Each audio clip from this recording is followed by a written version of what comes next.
Looking for a car you can count on? At AutoMasters, we offer a hand-picked selection of used and certified pre-owned vehicles priced right and ready to drive. With easy financing and expert service, AutoMasters is your trusted dealership from test drive to keys in hand. AutoMasters, driven by trust, powered by service. Visit our website at automasters06.com or stop by today. And oh yeah, tell them Sonia sent you. She say sports. She say sports. She say sports. She say sports.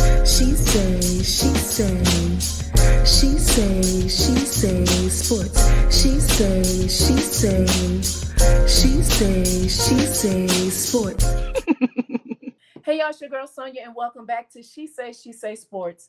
Please welcome back one of the usual suspects, former NFL player Jameion Spencer. Sonia, how are you? What's up, Jay? I am having some technical difficulties, dude. Something's going on with my laptop, so I'm on my phone. Can you see me okay? Can you hear me okay? I can see you just fine, sunshine. Oh my God, I tell you. If it's one thing, it's another. How you been doing? I've been good. I've been very good. Staying busy, but good. So one of the things you've been busy because JK is a sophomore football player these days, and you're one of the sports moms. Is that correct? Yes, I am unofficially the sports mom. Yes, soccer mom, football mom. I do it all. So you do it all. I do it all. You're actually doing. You have a tailgate. This is your first time ever doing a tailgate, My right? first time ever tailgating, and it is an experience. I can tell you that much. I am adapting to the life, and but I'm having fun. I'm enjoying every minute of it. Especially because you've always played in the game, so this is really, really new for you. It is, and I didn't realize, how much goes on when you are not on the field. I got a lot of respect now for everything I saw and took for granted. But now that I'm doing it, you get a whole new perspective on things. A whole new perspective, absolutely. And we appreciate you guys, for the food and the seats and the atmosphere. We appreciate it. Yeah. Thank you so much. So I'm going to be looking down a lot because I don't have my computer. So just bear with me. I apologize. But we're going to get started. Nevertheless, the show must go on. So, Jameion, as you know, last week on the 23rd, former NFL running back Rudy Johnson died from an apparent suicide. The investigation is still ongoing. However, it was reported that he had been struggling with mental health issues and possible CTE. And so for those that don't know what CTE is, it's a progressive neurodegenerative disease caused by reported head injuries typically sustained during contact sports or military service. A 2023 study by Boston University found CTE in 91.7% of the 376 former NFL players whose brains were studied. That's amazing. Wow. So Jameion, as I mentioned earlier, you played football all your life. When did you first hear about CTE, and how did it shape your perception of the game? Great question.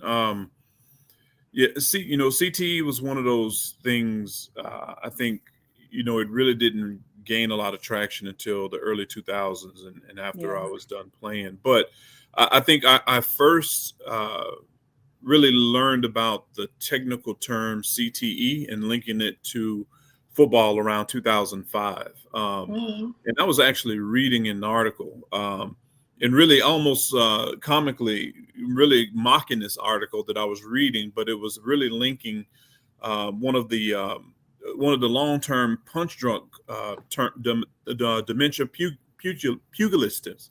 It used to be just basically a punch drunk term that, was often referred to a lot of boxers.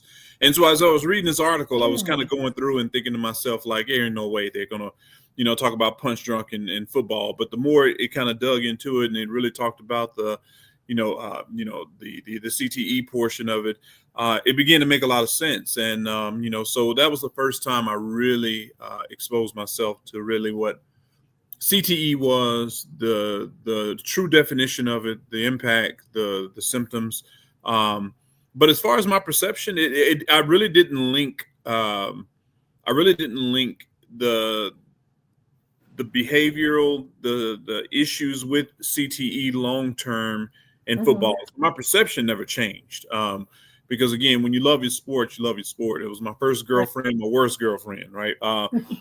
So my perception didn't change, but it did make me look back in retrospect to think about a lot of things that I had done, that made me really start to really question, again, what damage did you truly do? And again, you don't know what you don't know. Right. That's true. And so, you played fullback and you had a few concussions. As a matter of fact, we were talking the other day at work, and I remember you saying that you won I think it was homecoming king, and you don't even you had a concussion or something. Yeah, you had a few concussions. Is that correct? Look, I was homecoming king my senior year in high school. Got a concussion during the homecoming game and don't remember a thing. Wow. Wow. So with that moment, you really didn't know about it when you were in high school, but with that moment and other moments when you had concussions, or as y'all say, your bell rung, did you ever question whether continue to play, or was it worth the health risk?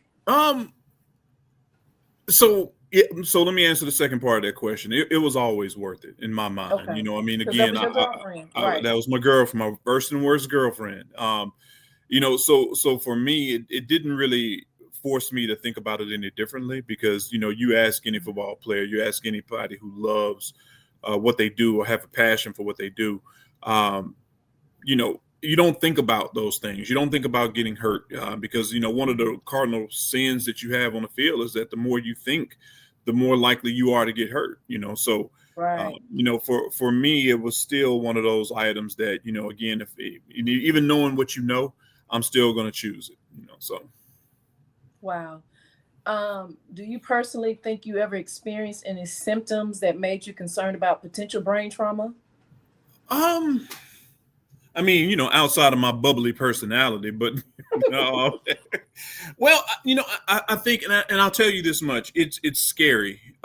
It's scary the more we learn about CTE, and we learn about the impacts and the effects of CTE. I can tell you that it does make you a lot more conscious about the self checks and the self awareness and the behavioral portions of it, because I think that. We get some early symptoms and we get some early ideas of what it looks like, what it tastes like. A lot of times it's just a matter of how much you're willing to ignore to pay homage to that what you do, right? How does it keep me going? And I think that when you look at it and we talk about like the behavioral aspect, the mood swings, the emotional portions of it that at one time was always just linked to you not having control of your emotions, you not having the emotional intelligence to be in a situation where that is not bashing your head against a wall or bashing your head against a person. I think when you look back on that, and now that we're being educated more, we've got to do some things a little bit differently.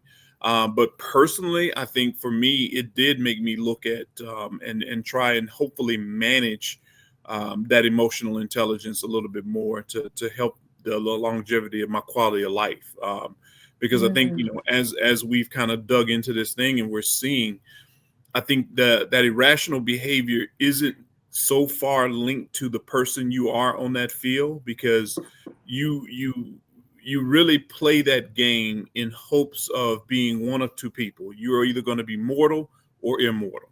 And the closer you have that ability to walk toward the sun and walk as close to the sun as possible, the better off you are, right? So a lot of the behavior we see as erratic to normal, rational people really become an everyday choice for most people who go to those extremes or that seek those extremes. Wow.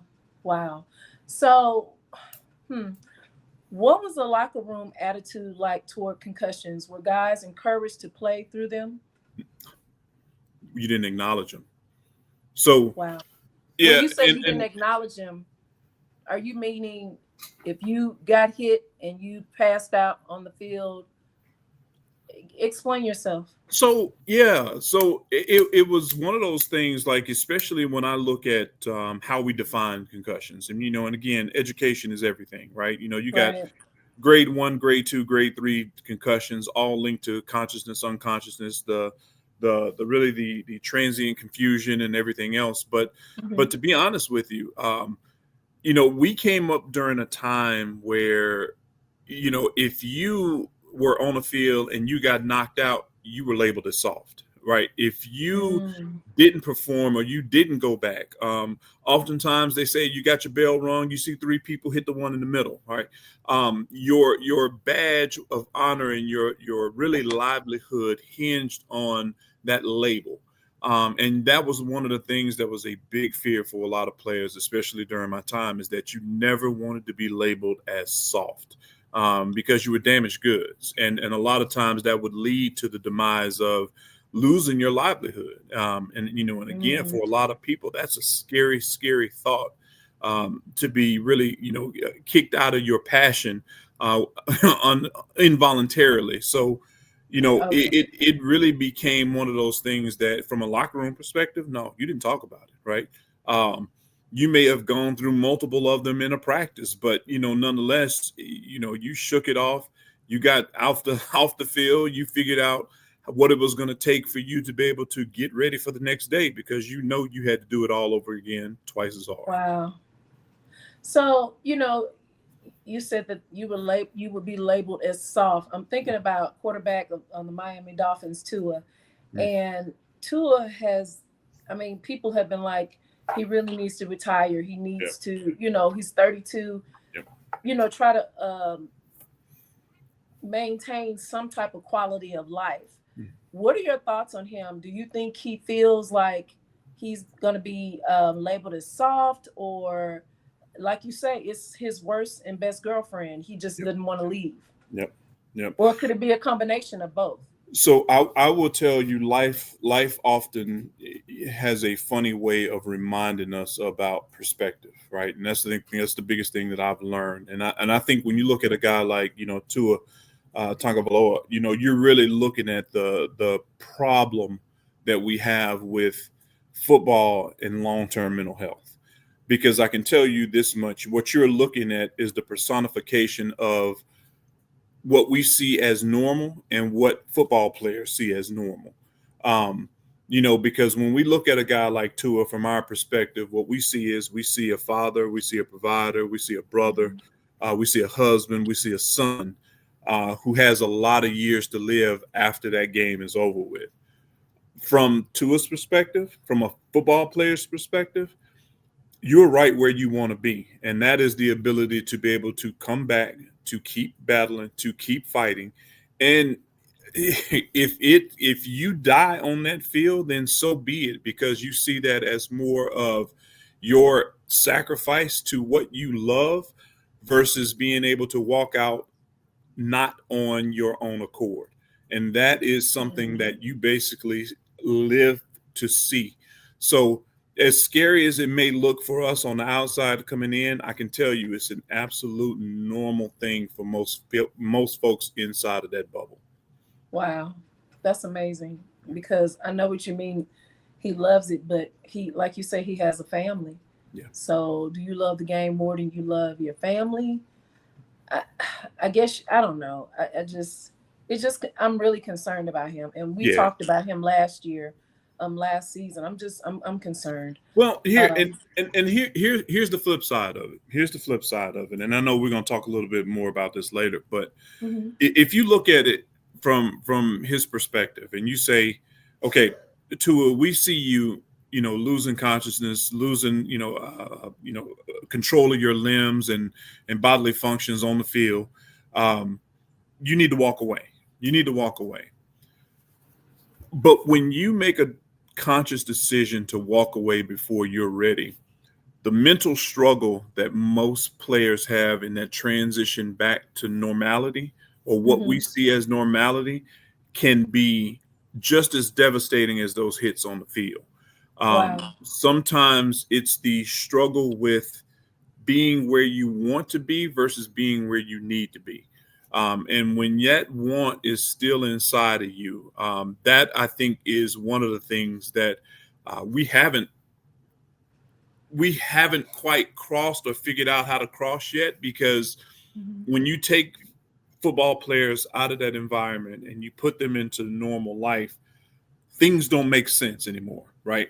And you easily get frustrated and you start the erratic behavior. And now everything is a challenge to be overcome. But until you understand that transition is now not on the football field, you have to manage it a lot differently, right? It's that emotional intelligence that we forget to teach people during that transition period. And without it, it really, I think, is what we see in a lot of times in some of these cases, like, in a Chris Henry, or the young man who's a linebacker in the, domestic violence issues, is that it escalates to a point where all of a sudden that adrenaline spike happens and the endorphins start to release, and that chemical combination starts to take effect, and it feels like a good decision, but we know it's a very bad one. And that can be extremely confusing for a lot of young men not settling themselves the right way on the field. Yeah. Wow. That's deep. That's really deep. So, you mentioned earlier that when you were in the league, you never really heard about CTE. Now it's very prevalent. It has been since the early 2000s. How do you feel about how the league currently handles concussion protocol compared to your era? Man, I'm conflicted. I'm gonna be honest with you. I'm conflicted. Because part of me is from that school of get back out there and get it done, right? My part of me is saying you can't stop for that. You can't stop because you got a headache. You can't stop because you got double vision. You got a stinger or whatever it is. The other part of me applauds it, because at least we're taking the time now to have those conversations and to make people more aware of what's happening to them.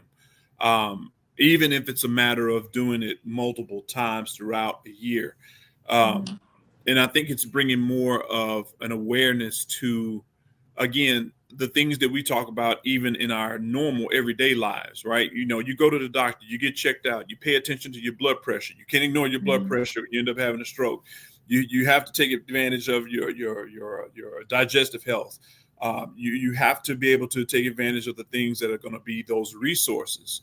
So I think the league is doing a good job in that regard. I think there's a lot more that can be done, honestly. And I think there's a lot more to be done outside of even the league, because, really, if you look at it statistically, the league really only represents about, 10 to 15% of people who are actively participating in college sports at the D1, D2, D3 level.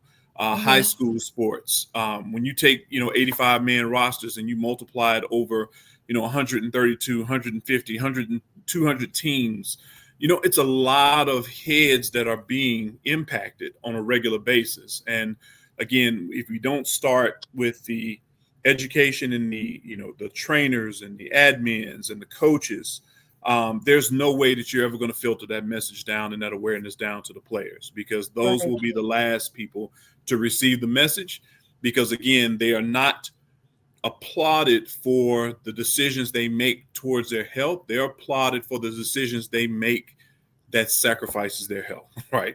So it becomes a very mixed message. Yeah, you're right. You're right.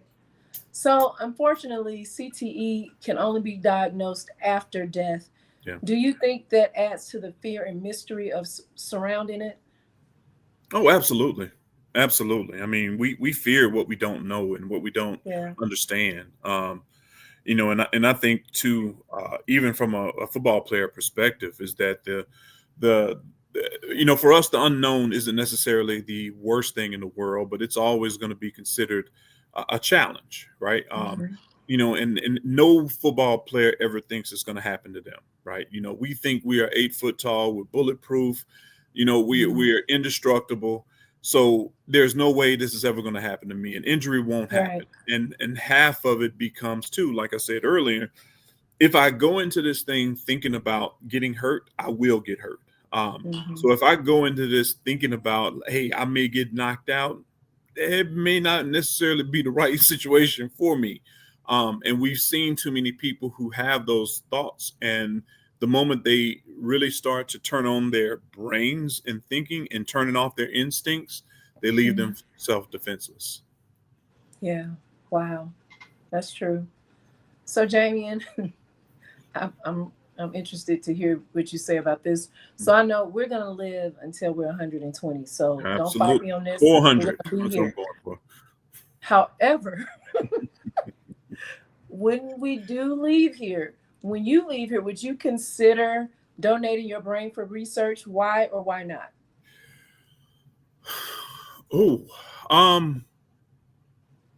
Yeah, I would consider it. I would consider it. I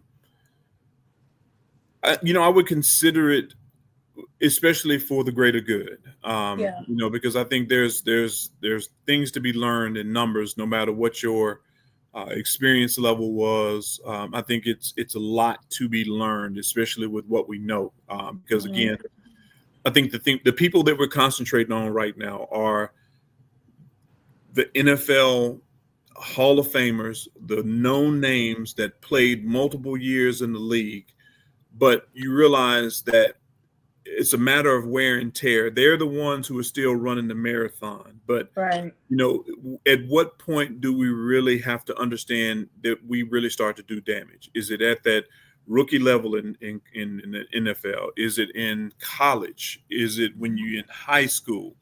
I think it's a lot to be learned. And unfortunately, we have to wait until people die in order to learn these things. But I'm confident that we've got people who are smart enough to be able to figure out that, we have to have a tangible level of evidence to be able to tell us we have warning signs. We have things that are the red flags. And if we don't pay attention to them sooner rather than later, or we don't do something about them sooner rather than later, everybody's going to end up in that same situation. So, you mentioned Chris Henry earlier, and apparently, he used to have outbursts and, was, abusive with his fiance at the time. Do you think if we knew about CTE a little bit more then, that we possibly that could be possibly what's going on with him, and he could have gotten some help? Yeah. Or well, yeah, it's twofold too. Because even if I recognize it, what do you do about it? Right. And I think that's the bigger question we have to ask ourselves. At what point are we willing to go to that extreme in order to help the people that we love? Right. Because obviously when people are acting out of character and irrational, and the only reason I thought about Chris Henry is because, we just saw his son playing at Notre Dame on TV a few weeks ago, and he's an exact clone of him. And then you just start reliving that whole thing over again when he was on the back of the truck and the stories and et cetera, et cetera. And the story becomes the same. We talk about just that erratic behavior, the things that become so out of character. And the moment it happens, everybody looks around and they says, man, that's not him. That's not him. But two, I think it's probably more telling of what we're willing to pay attention to, because we really don't stop and say that's not him until something bad happens. Yeah. Go ahead. No, I was going to say when nothing happens, I think we play it off as a moment or having a moment. And then we expect that, it'll be self-corrected. But probably that is the time that someone needs to intervene, and someone needs to be able to sit down and have that really come to Jesus meeting with you and say, hey, dude, we need to get some help. Right. Right. Absolutely. And, I know me, including the rest of the NFL world, everybody was angry with her because, you know, she was driving, but Yeah. Yeah. we didn't know till later. So, yeah. But I mean, heck, you know, she probably felt like she was running for her life too, right? Yeah. I mean, Yeah, and again, I didn't man. look at that until Yeah. like in the last couple of years. Everybody was angry with her Yeah. because it's like you could have just, you know, it was like you could have did this, you could have did that, but like you say, she could have been running for her life and we didn't know that. Yeah. We just didn't know. And I tell you what, and it leads to another conversation too, because you know, you take like that situation, you take like situations that we've had, like with Richard Sherman. You know, what happens when I do get into this altercation with my loved one, my spouse, my fiance, my husband, and then I call the police, right? And our police aren't necessarily trained to be able to manage those situations, Right. because it's like, you know, who do you call? How do you intervene, right? You know, if a person is lucky, they've got a small circle of people who can come over and physically match that individual to be able to hopefully succumb the situation. But Right. oftentimes, we still don't have the tools in our toolbox to be able to manage it the way it really needs to be managed. And I'm not saying everybody needs a psychotherapist or whatever the case may be, but Right. we know that something is not right. And when we get so used to normalizing the abnormal, I think that is the portion where we really have to start asking ourselves, like, at what point do we just call it a day and say, hey, we got to start this thing at a different place. Yeah, you're right. You're right. So Jay, how has your life post-retirement been in terms of physical and mental health? I don't know. You know, I'm gonna be honest with you. I don't know because you know, yes, I'm here. you know, I've got a great career. I've got a family. I'm Yeah. doing a lot of the things that look I want to do. I love to do. I'm able to have coherent conversations. I can't go out and run a 40 no more, or as my my common joke to a lot of my JK's coaches are, look, I got 2 plays left in me, and that's pregame meal, postgame meal. That's it. That's it, right? But to be honest, you know, Sonia, you know, you don't know what you don't know, Yeah. because I can't tell you that anybody's ever sat down and had the conversation with me about, Jamie, you need to be able to check A, B, and C. You know, you need to understand that, you know, depression happens sometimes, you know, and I mean, life is hard, man. Life is hard. It throws you some curveballs.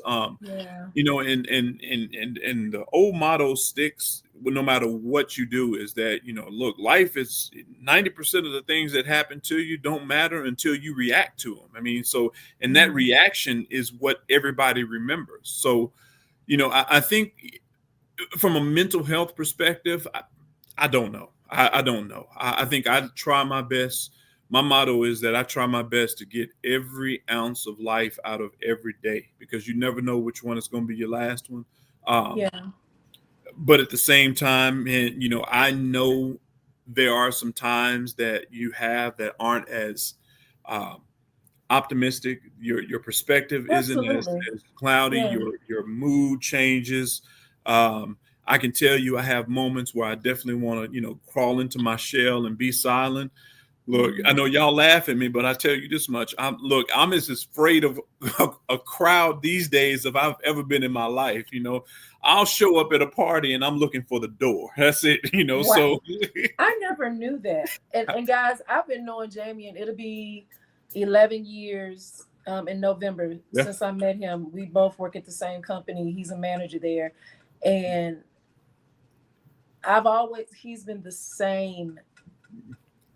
You know, he's been consistent. Now, we've always been concerned about you because you push, you don't take, and I'll be like, Jamie, you got to rest. You got to do this. You got to do that. So I've always been concerned about that, but I never thought about the CTE thing or the concussions or any of that, because I mean, and I'm not saying, you know, I mean, you're normal. It's just, Yeah. and you get angry.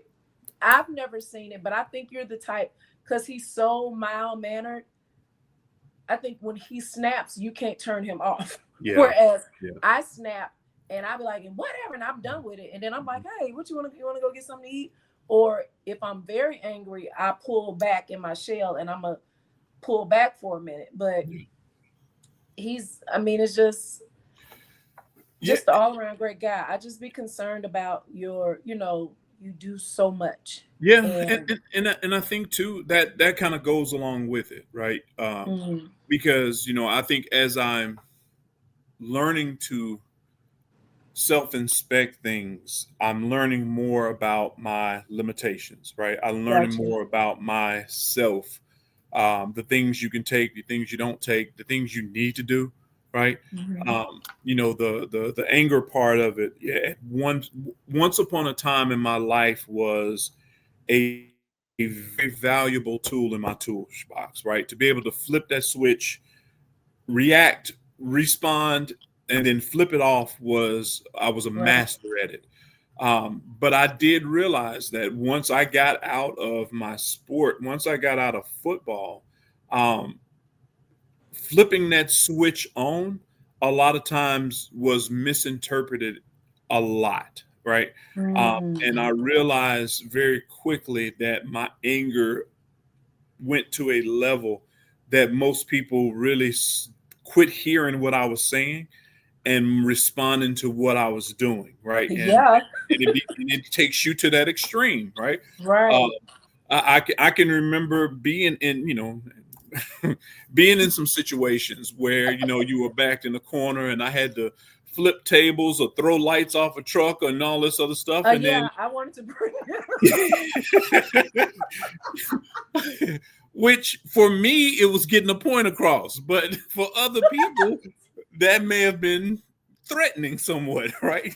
So but when you don't recognize those things, and I think that's the part of it that we don't prepare athletes for. We don't prepare athletes for that rational behavior, being cool and calm, maintaining the stress, managing the stress the right way, as opposed to doing the things you've always done. And that is, look for those unhealthy outlets. And, look, me, I used to be the honey bun man. When I get upset, go scarf down a couple of honey buns. Well, shit, 80 pounds later, I can't scarf down honey buns like that no more. So. Right. Yeah, I remember that. But, that was your stress. Yeah. And I got you. So, a couple more questions. Do you think the NFL has done enough to take responsibility for long-term player health? No. And I will be honest with you. I don't really think it's all on the NFL to be the tip of the sword in that regard, right? I get it. They are the well. They have a lot of the resources. They have a lot of the funds to be able to do that. But I do think this goes a lot deeper than just the NFL, right? I think just normal stuff. NFL has issues right now with a lot of its retired players after so many years with, being able to get, proper health care and checkup. And if it wasn't for the players associations, a lot of these guys, once they're out and retired for so long, they're forgotten about, right? You don't have adequate, access to resources that you need in places that you need. Pain management, right? How do we de-escalate pain management? I don't think people really understand that pain changes your behavior, right? And to a degree, you really become sort of an addict, either to the treatment of that pain or allowing that pain to change your behavior, right? So the NFL, I think, is really just scraping the surface. There's a lot more they could do, but I really think that we need to turn our attention to the bigger population when we go into, NCAA and college football at all levels, even getting into the high school ranks. And even the high school, I think, has a lot more protocols built around, concussion protocols in health and management than they did ever before. But at the same time, sometimes it becomes a checklist and not necessarily something where we've got people making, informed decisions and communicating the short-term, long-term things that they need to do, and also the things that are going to have to be dealt with for them forever, right? So Yeah. so it's a matter of educating, but I think we got to turn our attention to NCAA. We got to turn our attention to high school athletics to really make an impact on this thing. Right. Get it at the beginning. Yep. Before, absolutely. Last question. And so, I mentioned our baby earlier, JK, a few years ago, some of you guys that have heard Jay and said on the show, we talked about JK. JK is just like his dad.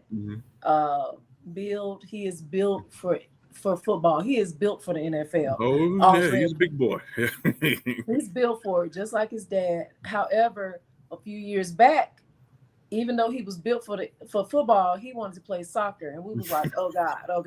So, but Jameion and his wife T wanted to let him make that decision, which I think was the correct thing to do. Well, he decided later on that he wanted to play football. So, JK is a sophomore in high school, and he's following in your footsteps. How do you feel about him or Jonah, the baby boy, playing tackle football? I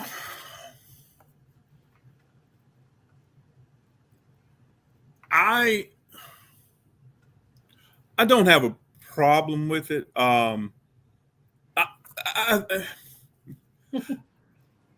It's a tough question and conversation, because if you had asked me when JK was 5, of course the answer was absolutely, let him play football, right? But to be honest with you, it wouldn't matter to me which way he went. I was going to be his biggest cheerleader, no matter if it was on the soccer field, it was on the football field, or whatever the case may have been. I think my concern has always been, and my advice to him has always been, whatever you decide to do, whatever you have a passion for, make sure you're doing it all gas, no brakes, right? Make sure that you're fully vested into what you're doing, because I feel like no matter if it's football, if it's basketball, baseball, or whatever it is, you have to be able to put in a certain amount of work, dedication, blood, sweat, and tears before all the glitz, glamour, and all of the benefits come from it, right? Right. And you can't get into this thing looking for benefits, looking for praise and adulation, right? If you don't enjoy hitting in the mouth and getting hit in the mouth, don't play football.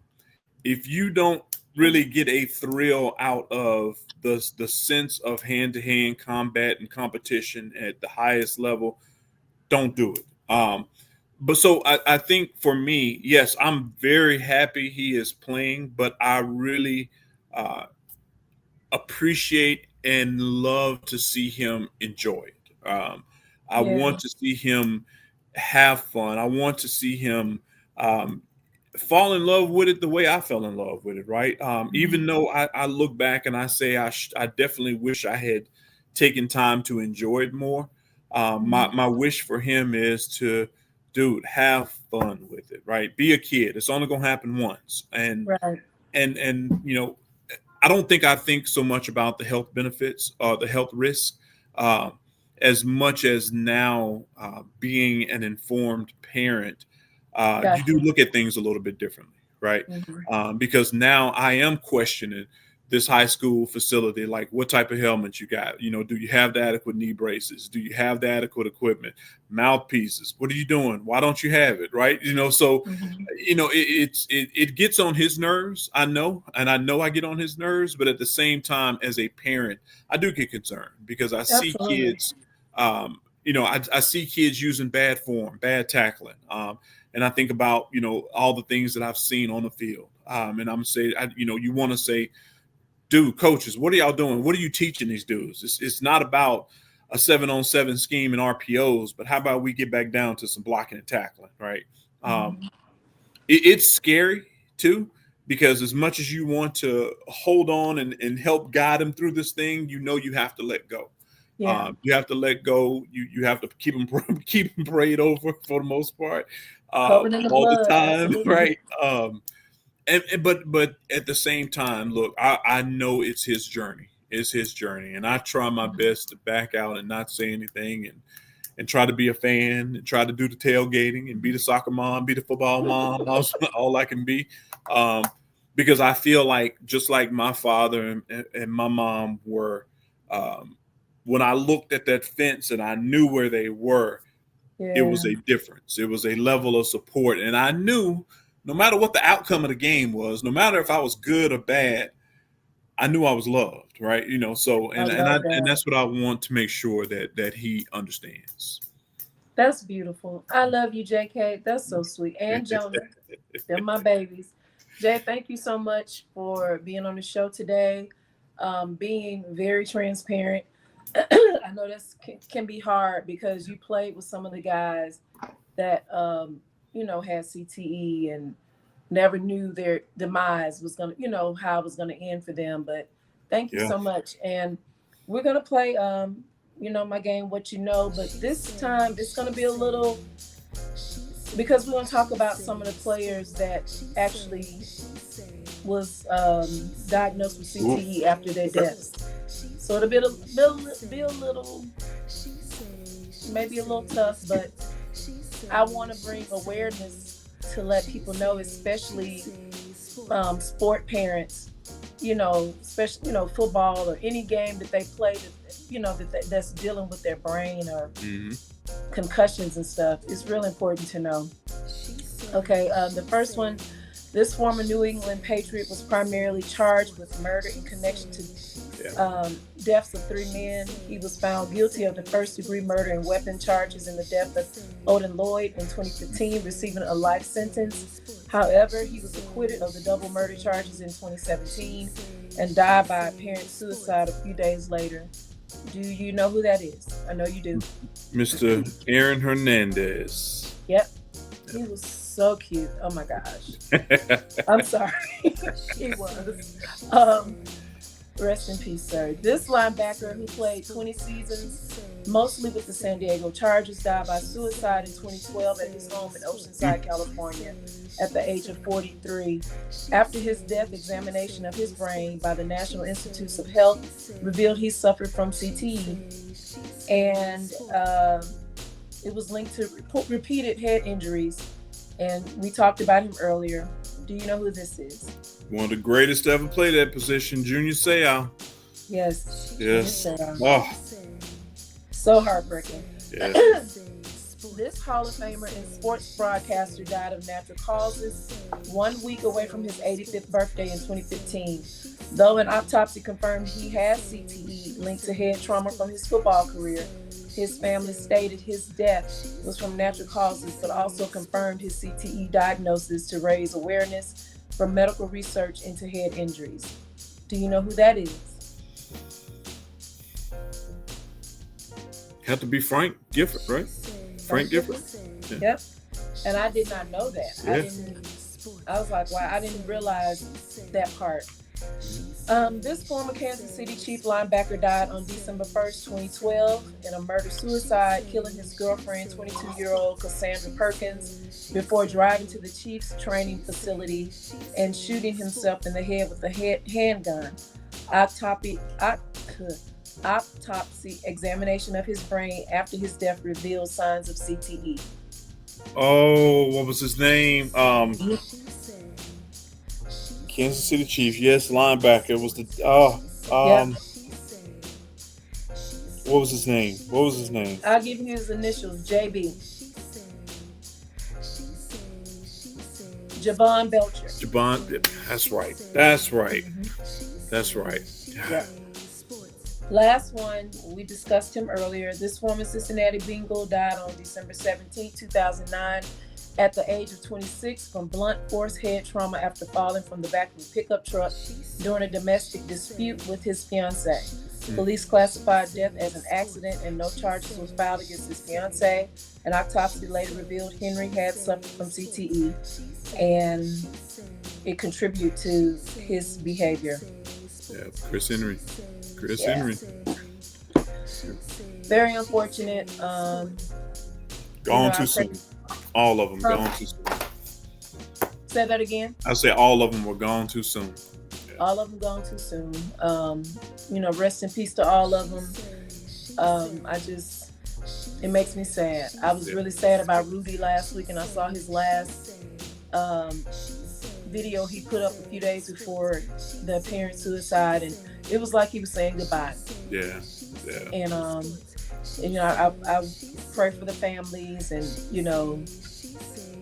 it's just sad. But that's the end of our show, guys. Thank you for watching. Please follow me. She Say Sports Facebook. She Say Sports 23 on Instagram. And please subscribe to our YouTube page. She Say Sports. Well, that's my show for today. Until next time, this is Sonia with She Say Sports. She say sports. She say sports. She say sports. She